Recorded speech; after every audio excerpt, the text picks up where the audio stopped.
Ndabaramukije abandi ndabahaye mwiriwe bivanye naho muherereye n'iteka n'umunezero ntangere byo gusubira kubana namwe mwe banywanyi mukurikira iyi mboneshakure yacu ari no yanyu Shiramatsiko TV. Imboneshakure imwe rudende dushikiriza inkuru n'ibiganiro utaronka ahandi. Uyu ni umwanya w'amakuru agezweko ari kuvugwa ngaha mu gihugu c'u Burundi, aho ino mboneshakure yacu ari no yanyu Shiramatsiko TV ibategurira amakuru ahambaye cyane abari kuvugwa mu bisata bitandukanye, aho twibanda cyane ku makuru abari kuvugwa ku gateka kazina muntu, abari kuvugwa mu butungane, abari kuvugwa mu cibano, abari kuvugwa ku mbuga ngurukana bumenyi, abari kuvugwa muri politike ndetse n'andi yose mutamenye mwamwaranyegejwe turatohoza amaze tukabashikiriza ido nido.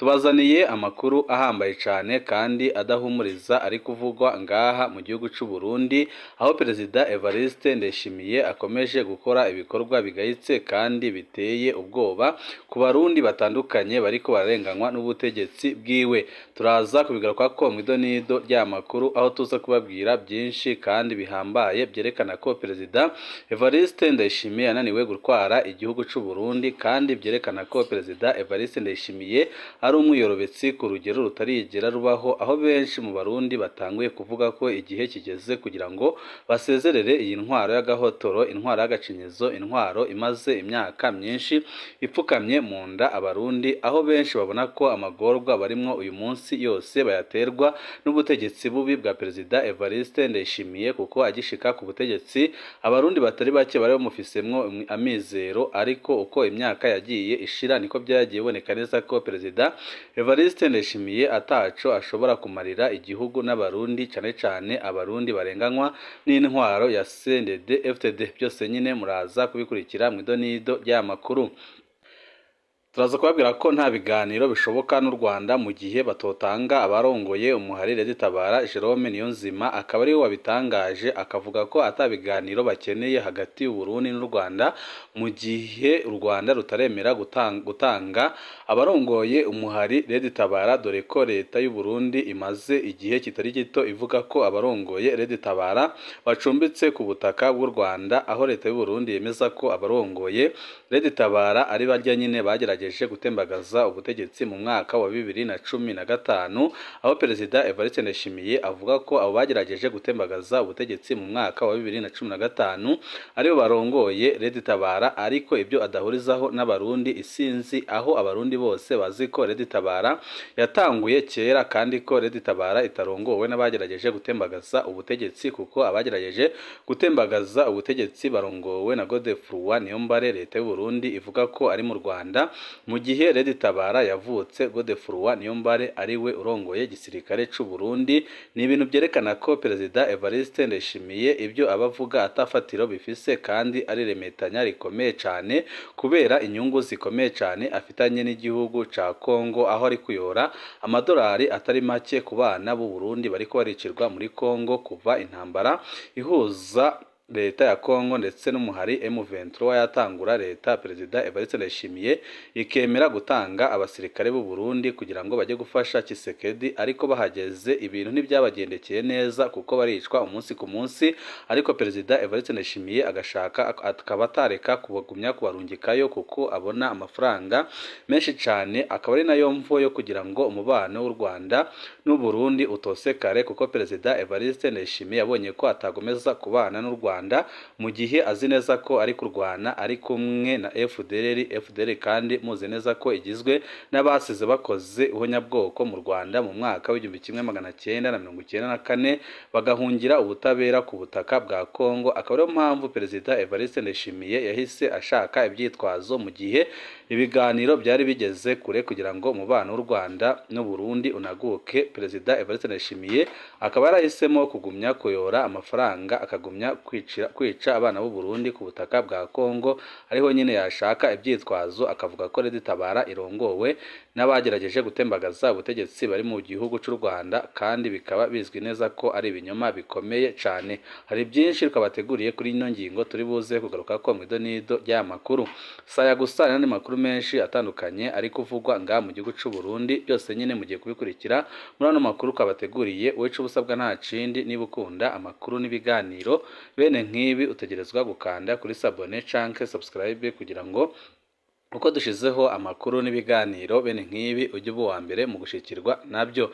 Impabazwa bimaze iki kwikorera umusaraba kw'inzirakarengane kandi nawe upfunze indiri z'inzirakarengane? Benshi barabaza Perezida Evariste Ndayishimiye icyo bimaze kwikorera umusaraba, kandi bizwi neza ko umusaraba wikorerwa n'inzirakarengane mu gihe ubutegetsi bwiwe bufunze inzirakarengane zitari nke z'Abarundi. Benshi bakavuga ko aho kugira ngo Perezida Evariste Ndayishimiye yikorere umusaraba, ahubwo yajya kurenganura inzirakarengane ziriko ziragirira ibibazo bitandukanye kubera ubutegetsi bubi buri ngaha mu gihugu cy'u Burundi.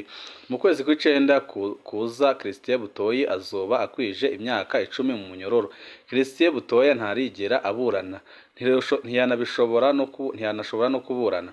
Mu mpimba Christien Butoyi abayeho asenga arara ahantu hateye isoni.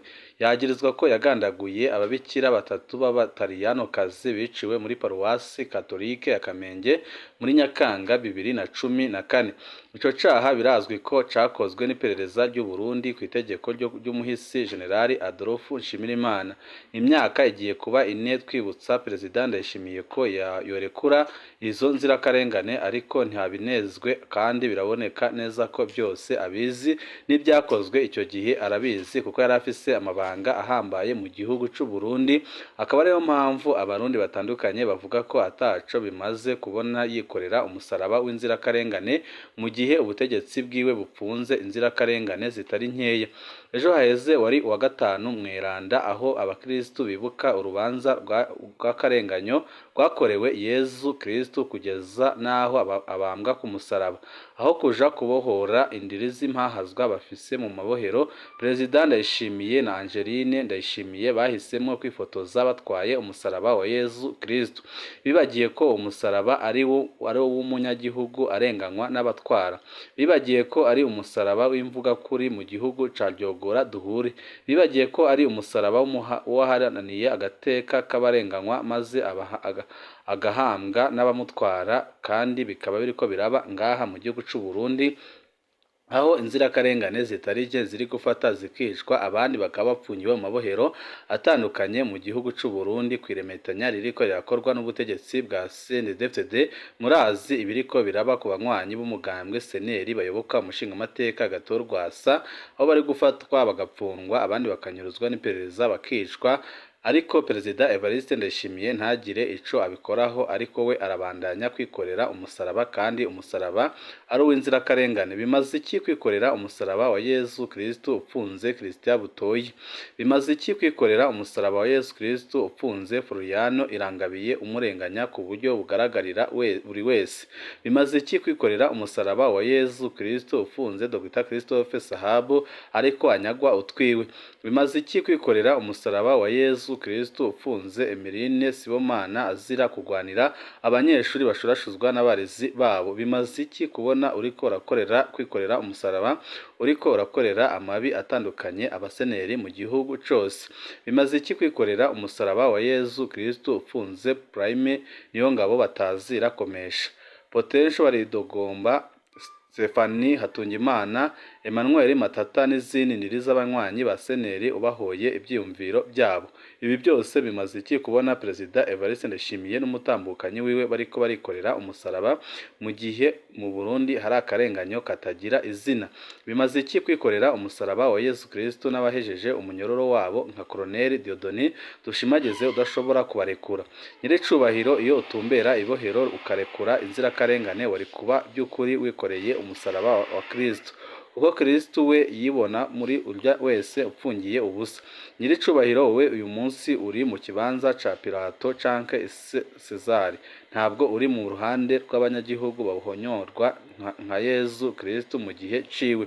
Ibi byose biragaragaza ko Perezida Evariste Ndayishimiye ataco ashobora kumarira abarundi mu gihe yikorera umusaraba ariko ntarekure inzirakarengane, kandi ari ibintu abazi neza kandi akaba ari ibintu biba bugaragarira buri wese. Ibi byose nyine bikaza byerekana ko Perezida Evariste Ndayishimiye ataco ashobora gufasha abarundi bato bato, ahubwo ko icyo ariko arakora ari ukuyoberanya, akora ibikorwa bigayitse kandi biteye isoni, aho benshi bavuga ko Perezida Evariste Ndayishimiye byanze bikunze amaze guhemukira igihugu cy'u Burundi ku rugero rutarigera rubaho, aho benshi bavuga ko Perezida Evariste Ndayishimiye akwiye kurekura igihugu kigatwarwa n'abagishoboye, kuko biraboneka neza ko intebe yicayemo rwose itamukwiriye. Hari uwaba azi neza iyi nkuru yoba yabereye ejo haheze ku kiraro cyo ku ruzi Gikoma, urubi rwa Mari ya Bujumbura na komine Mutimbuzi. Hari ubutumwa buriko burahanahanwa cyane ku mbuga ngurukana bumenyi buvuga ku motari umushoferi wa taxi moto yishwe n'abapolisi mu gatondo k'ejo haheze ku igenekerezo rya 29 ukwezi kwa gatatu umwaka wa 2024 ku kiraro kiri ku ruzi Gikoma rugabura Bujumbura Meri na komine Mutimbuzi. Ubwo butumwa buvuga ingene abanyagihugu boba baciye bagumuka igipolisi kikarengerwa. Ubwo butumwa ntibivuga amazina y'uwishwe, bwanditswe n'indomo nkuru, ntibuvuga iyo busananye, abo baba barabyiboneye budusangiza idonido ryabyo. Ubutumwa bugira buti abarundi ntibamenyerwa. Ubutumwa bwahawe indongozi z'igihugu cy'u Burundi muri aka gatondo kuko wa gatanu igenekerezo rya 29 ukwezi kwa gatatu 2024 biciye mu myerekano yakozwe kuva mu bucagucagu igihe cy'isaha 11 za gatondo kuva ku kiraro ca Gikoma kigabura Meri ya Bujumbura na komine Mutimbuzi kwibarabara rya Bubanza ahari bariyeri y'abapolisi. Byibonekeza ko naho abarundi bihorereye barababajwe n'imyitwarire y'abapolisi n'indongozi zabo. Abarundi naho bihoreye barababazwa imyitwarire mibi y'abapolisi n'indongozi zabo. Umumotari yarazindutse akora akazi nk'uko bisanzwe, yategerewe n'abapolisi barakubita kugeza apfuye. Abanyagihugu babibonye byanze ko bihanganira aba bapolisi bababeramo intambara iba iratanguye. Imodoka y'igipolisi yazanye abandi bapolisi kugira batabare bagenzi babo mu kanya nk'ako kubita agagohe yamenaguwe ibaye ibisate. Icakwiriye nuko mu mwanya urume rumara ibyabarabara abanyagihugu bari bahejeje kuryugara ku buryo ryasubiye guhita igihe cy'isaha 5:30 inyuma y'amakamyo menshi y'igipolisi yazanye abapolisi benshi n'abategetsi bakomeye mu gipolisi. Ico byeretse amaso y'abategetsi umunsi umwe bazobandanya guhohotera no konona baryame bikangure abo bari bibaza ko batabona ibyo bariko barakora canke ko bitababaza bahinduye batanguje ukuri kuje ahabona. Abagerageje gufotora bose baswe amatelefone bajanwa gufungwa. Icari gitangaje nuko umengo gufotora ibibaye nico caha gisumba kwica umuntu. Turahojeje umuryango wabuze, ariko umwe wese amenye ko abarundi byanze bikunze bazihorera, kuko ibyo bariko barakorerwa n'ubutegetsi bwa CNDD-FDD ntago bazagumya kubyihanganira. Benshi mu barundi baramaze kuba maso kandi bariteguye ko umwanya n'umwanya bazarwana iyo ntambara ikomeye cyane bariko kubera ibihe bibi bariko baracishwamo n'ubutegetsi bwa CNDD-FDD. Bariko babwiye ko nta biganiro bishoboka n'u Rwanda mu gihe batohatanga abarongoye umuharire zitabara. Jerome Niyonzima niwe wabitangaje akavuga ko atabiganiro bishoboka hagati y'Uburundi n'u Rwanda mu gihe u Rwanda rutaratanga abarongoye zitabara, mu gihe u Rwanda narwo rumaze igihe kitari gito ruhakana ko ataho ruhuriye na zitabara, ibimaze iminsi bivugwa n'abategetsi bakomoka mu Rwanda. Umunyamabanga mukuru wa leta y'u Burundi Jerome Niyonzima avuga ko atabiganiro bishoboka n'igihugu cy'u Rwanda mu gihe u Rwanda rutotanga abarongoye umuharire zitabara ngo bacirwe urubanza. Ibi yabivugiye mu ntara ya Karusi mu kiganiro cabiremeshejwe n'abavugizi b'inzego za leta y'u Burundi kuri uyu wa gatanu igenekerezo rya 29 Ntwarante.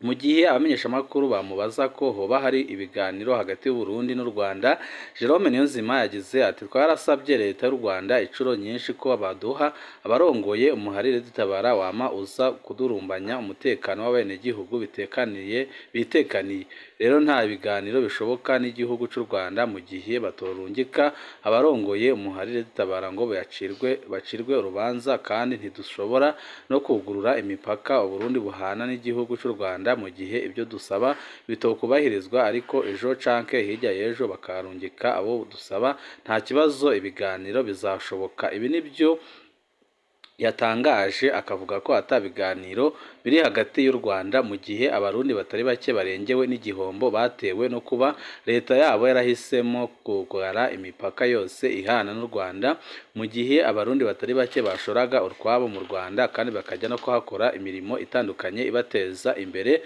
none ubu ukaba ari mu marira menshi cyane kubera iyi ngingo ya leta, ariko bikaboneka ko ari ingingo leta yafashe itabanje kwiyumvira ingaruka ishobora kugira ku banyagihugu bato bato.